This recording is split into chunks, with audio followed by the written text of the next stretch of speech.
Si vous avez cliqué sur cette vidéo, c'est que vous êtes vraiment de ceux qui en ont marre du gros ventre, marre de ne pas pouvoir fermer le bouton de leur chemise ou alors marre de ne pas pouvoir porter le t-shirt, le haut qui vous plaît ou la robe, la belle robe qui vous plaît, tout simplement à cause d'une bedaine, à cause d'un ventre proéminent. Vous avez peut-être déjà tester des tisanes, de minceur, ventre plat, faire des régimes, mais parfois ça passe, ça revient ou alors ça ne part pas. Peut-être même que vous n'êtes pas globalement en surpoids, mais le ventre est proéminent. Dans cette vidéo, justement, je vous parle de 3 habitudes alimentaires qui vont causer ce gros ventre et surtout, je vous donne les solutions.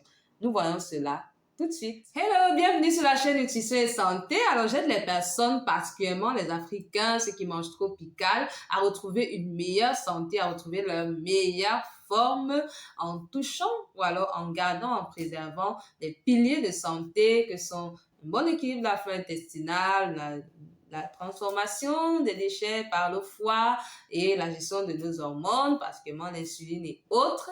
Tout cela en adoptant des bonnes habitudes alimentaires et bien évidemment un bon style de vie de façon globale, donc une meilleure gestion du stress, une meilleure qualité de sommeil et surtout une meilleure pratique de l'activité physique. Donc, si cette thématique vous intéresse, n'hésitez pas à vous abonner et à activer la cloche de notification parce qu'il y a des bonnes choses qui arrivent. Alors, la question du gros ventre est une question vraiment d'actualité. C'est très douloureux, vraiment. Moi, je suis passée par là et je me rappelle qu'à cette époque, j'ai fait plusieurs mois, je ne portais que des robes, des grosses robes qu'on appelle au Cameroun kaba parce que j'avais honte. Je portais des robes, le ventre se voyait, les t-shirts, ça se voyait. Donc, c'est pas agréable et je me suis ruée sur des tisanes, fait des abdos, mais ça n'a pas vraiment tenu. Heureusement, aujourd'hui, avec la médecine fonctionnelle, avec la science, on sait quelles sont les causes profondes du gros ventre et surtout des solutions efficaces. En parlant donc des 3 habitudes alimentaires qui vont vraiment favoriser ce gros ventre. La première et la troisième vont peut-être surprendre certains, mais c'est réellement ça. Et surtout, nous allons voir quelles solutions pour gérer ce problème, particulièrement nous qui sommes afro. Alors, la première cause, c'est la consommation importante de fructose libre. Alors, c'est quoi le fructose libre? Je sais, vous allez me dire oui, mais le fructose, c'est dans les fruits. Non, je parle bien ici du fructose libre, c'est-à-dire du fructose qui n'est pas lié aux fibres, comme c'est le cas dans les fruits entiers. Donc, dans les fruits entiers, vraiment, pour avoir une grosse charge de fructose, il faut en consommer des tonnes et des tonnes. Il faut vraiment beaucoup en consommer.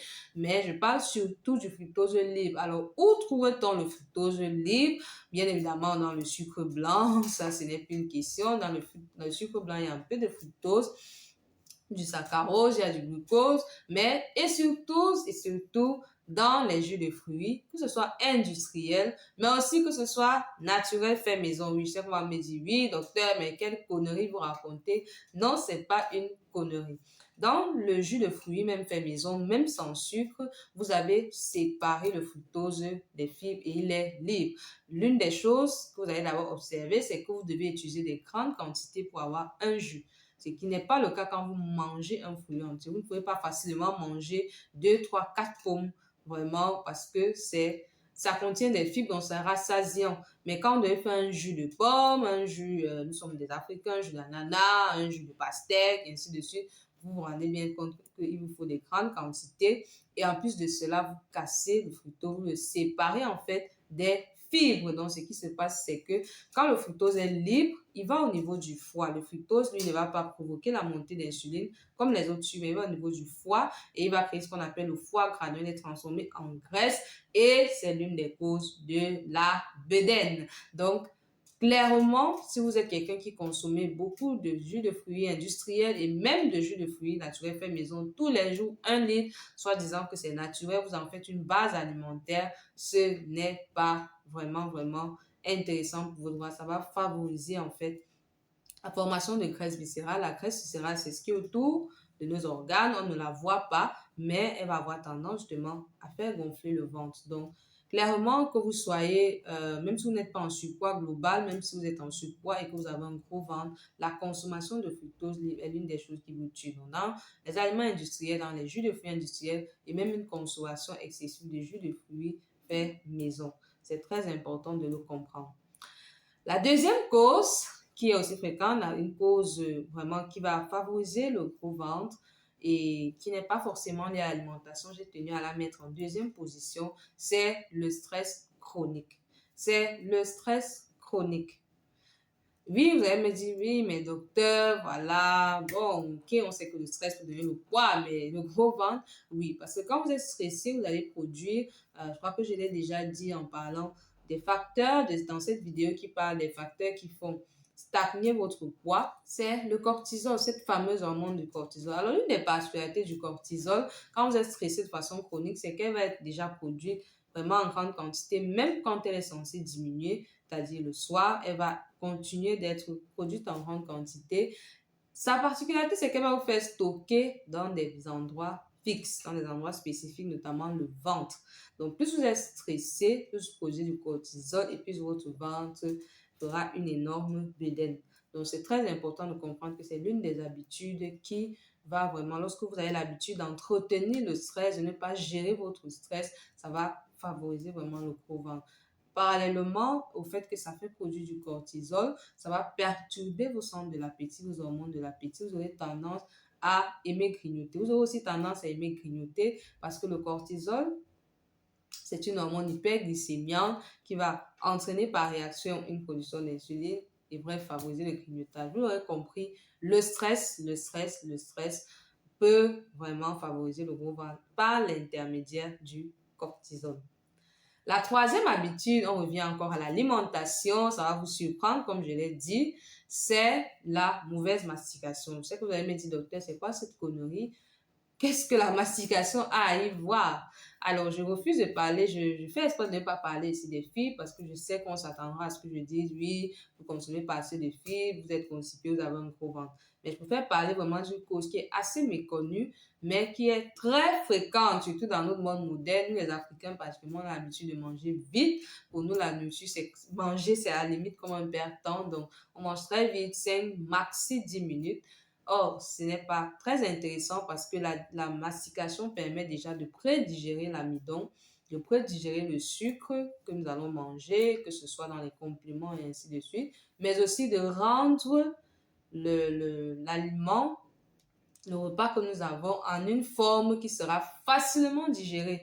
Donc, quand ça arrive, c'est pas bien mâché, ça fait quelque chose que le corps ne reconnaît pas, ça va déjà déclencher certaines réactions, ça peut favoriser des fermentations outre mesure, mais surtout des déchets qui vont s'accumuler et nos muscles intestinaux seront obligés d'augmenter un peu, de relâcher un peu pour pouvoir contenir ces déchets, d'où le gros ventre. Donc, la mauvaise mastication, le fait de mastiquer, de ne pas prendre du temps de bien mâchouiller, de bien mâcher, va vraiment, vraiment aussi favoriser le gros ventre. Alors, une cause bonus dont j'ai souvent parlé, parlant de la perte de poids, mais qui est important de souligner ici, surtout pour les Africains, ce sont les compléments.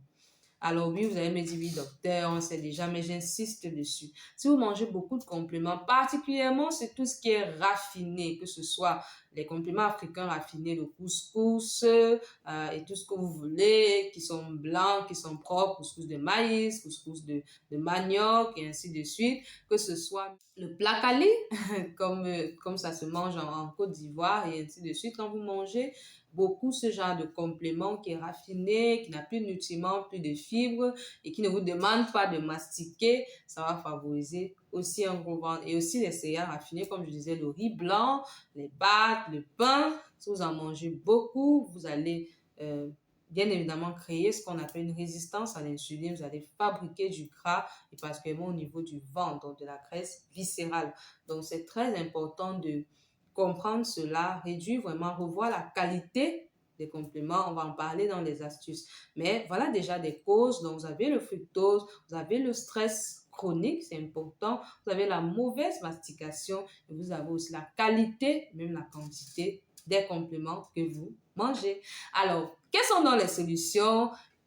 Qu'est-ce qu'il faut donc faire? On sait déjà ce qui cause. Ah oui, voilà, déjà, on a déjà des pistes de cause. Il y en a plusieurs autres, mais ce sont celles qui sont assez fréquentes, particulièrement dans notre contexte. Alors, qu'est-ce qu'il faut donc faire maintenant? La première stratégie pour retrouver votre ventre plat va être de pouvoir limiter ou alors contrôler votre consommation de fructose. Ça veut dire, au-delà de limiter le sucre blanc, les pâtisseries, les produits industriels, il faudra également revoir au niveau des jus de fruits faits maison. Ça veut dire que si vous buvez ça tous les jours, 1 litre par jour, vraiment essayez de remplacer une bonne partie par les fruits entiers eux-mêmes. Déjà, vous allez réduire la quantité et vous allez apporter plus de fibres, plus de bien à votre corps, plus de nutriments même qui vont aider à gérer cet excès de gras au niveau du ventre. Donc, ce sera plus intéressant. Donc, remplacer déjà par des fruits entiers. Attention, je ne dis pas de consommer non plus 10 fruits par jour, mais je dis juste de consommer à la place que le jus de fruits reste vraiment quelque chose d'occasionnel pour vous faire plaisir. Un verre, pourquoi pas. Mettez, si vous aimez beaucoup les fruits, privilégiez ceux qui sont entiers, une petite tranche de pastèque, demi-papaye, une orange et ainsi de suite. Donc, vraiment remplacer cela, ça va beaucoup vous aider. La deuxième astuce va bien évidemment être la qualité, la quantité des compléments. Privilégier les tubercules qui, eux, ont des fibres et qui vont beaucoup plus vous rassasier et surtout en quantité modérée. Et bien évidemment, limiter, voilà, tout ce qui est céréales raffinées, tout ce qui est couscous, placali. Je ne dis pas de ne plus en manger, mais gardez cela pour des occasions. Prenez 1 fois par semaine, vraiment de temps en temps. Faites-vous plaisir, c'est normal. Mais, vous voyez surtout la quantité. Ne prenez pas toute l'assiette, doit pas être remplie de placali et la sauce gombo ou la sauce graine est juste en petite quantité, non. Mais prenez vraiment une quantité assez modeste pour ne pas avoir d'impact sur votre ventre. Et bien évidemment, c'est valable pour les pâtes, c'est valable pour le pain. Alors, vous pouvez remplacer le pain blanc, pourquoi pas par du pain complet, les pâtes classiques par les pâtes complètes, le riz classique, le riz blanc, remplacez-le même par le riz local qui est beaucoup moins blanc, qui est beaucoup moins raffiné. C'est déjà pas mal. Donc, vous pouvez faire ce petit remplacement. Si vous ne pouvez pas, limiter les quantités, prenez plus de légumes avec, ça fera l'affaire. Mais vous voyez la qualité et la quantité des compléments. Alors, la troisième stratégie pour retrouver son ventre plat, ça va vraiment être de prendre le temps de bien mâcher. Oui, je sais qu'on mâche, on va vite. Il n'y a pas le temps, on n'a que 10 minutes et ainsi de suite, mais prenons le temps de bien mâcher. C'est très, très important. Vraiment, prenons le temps de bien mâcher. Ne courons pas. Prenons en moyenne, la science dit en moyenne 20 minutes, c'est déjà intéressant pour un repas. Donc, prenons le temps de bien mâcher pour faciliter la digestion, pour éviter les fermentations. Et vous voyez que ça aura un bon impact sur votre ventre. La dernière astuce, bien évidemment, sera d'apprendre à reconnaître et apprendre à gérer le stress. Vraiment, s'il y a une faiblesse qu'on a à l'Afrique, c'est qu'on a l'impression que le stress est là, c'est beaucoup plus sur les autres, ou alors, bref, on n'arrive pas à le gérer. Donc, apprenons vraiment à gérer. C'est quelque chose qui sera là, on ne peut ne pas stresser. Par contre, on peut apprendre à le gérer. Donc, il y a des moments de détente, de sortie, de plaisir. Vraiment, apprenez à gérer le stress autrement que par la nourriture et une vie sociale. Voilà, détendez-vous, relativisez, mais vraiment utilisez des techniques qui vous correspondent, ce que vous pouvez faire, mais surtout ne laissez pas ce stress, cette anxiété vous envahir parce que vous serez en train de faire du mal à votre corps et surtout à votre ventre. Donc voilà quelques stratégies si vous voulez avoir un ventre plat. N'hésitez pas à nous dire en commentaire ce que vous en pensez, vraiment qu'est-ce que vous décidez de changer, quelles sont vos astuces à vous qui marchent, pourquoi pas, les questions que vous avez. Partagez aussi avec des personnes qui vraiment ce problème cherchent la solution ventre plat depuis et n'arrivent pas à se retrouver. Vraiment partager cela avec elles, ça pourra certainement les aider. Et nous allons nous retrouver pour une prochaine vidéo qui sera encore plus intéressante. N'hésitez pas aussi à nous dire en commentaire si vous voulez un live même entier sur le sujet du ventre plat, parce qu'il y a beaucoup de choses à dire. Et nous avons vraiment contracté pour que ça puisse ne pas faire une très longue vidéo. Donc, n'hésitez pas également à nous le dire en live. Moi, je vous retrouve très bientôt pour une prochaine vidéo.